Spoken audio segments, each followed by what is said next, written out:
It's a pretty safe bet that the upcoming movie, The Lord of the Rings: The Return of the King, is going to be worth watching. Peter Jackson's trilogy of fantasy films based on the classic J.R.R. Tolkien novels is pretty much a huge success any way you want to measure it.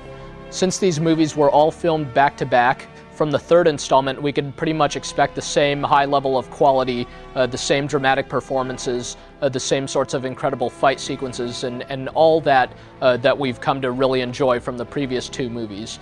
So, seeing as these movies have a very high standard of quality, maybe it's no surprise that Electronic Arts put a lot of effort into the game based on The Return of the King. It's similar to last year's game based on The Two Towers, in that it's a hack-and-slash action game. It's pretty accessible, pretty much anyone can pick it up and start hacking down orcs and Uruk-hai as the game's various main characters.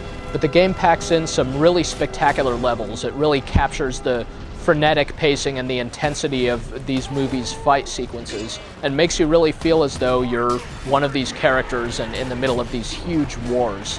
For good measure, The Return of the King now offers a cooperative play mode, so you and a friend can go through many of the game's levels. It also has plenty of cool, unlockable DVD-style extras, so you could see interviews with the game's actors and other full-motion video sequences from the movies.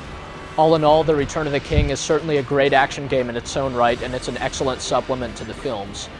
As if to ensure you get a great first impression from the game, The Return of the King simply starts the first time you load it up. There's no hitting the start button or anything like that. You pretty much just sit through the first opening cutscene, and then you find yourself as Gandalf at the Battle of Helm's Deep, driving away the Orc and Uruk-hai armies.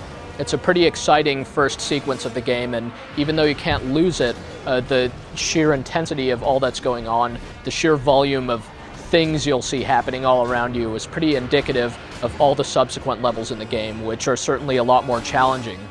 The level design is really what's best about The Return of the King.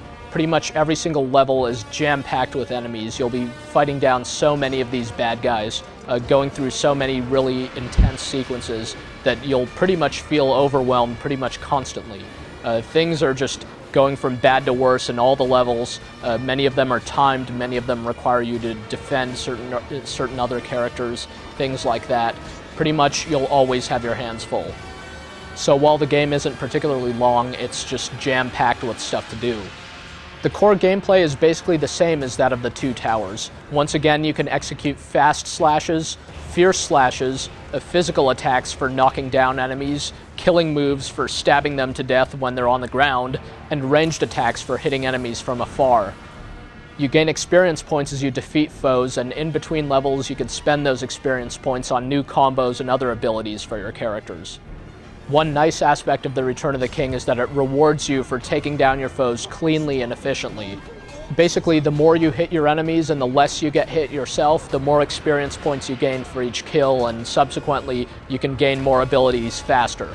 A new addition to The Return of the King is what's called the Fellowship upgrades, which allow you to purchase new combos and abilities for all your characters rather than just the one you're currently playing as. That means when you're playing as one of the other characters in some other level, as soon as you gain a level, you'll have unlocked the new abilities you'll have purchased previously as one of the other characters.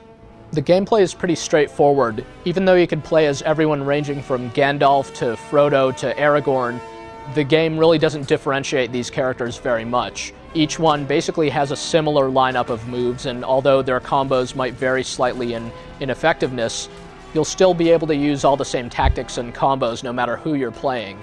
So for a purist, it may seem a little bit ridiculous that Sam Gamgee can hold his own against orcs and Uruk-hai the same as someone like Aragorn can, but for the purposes of gameplay, it's quite nice. It lets you really focus on learning how to parry the opponent's moves and learning how to execute combos quickly and effectively.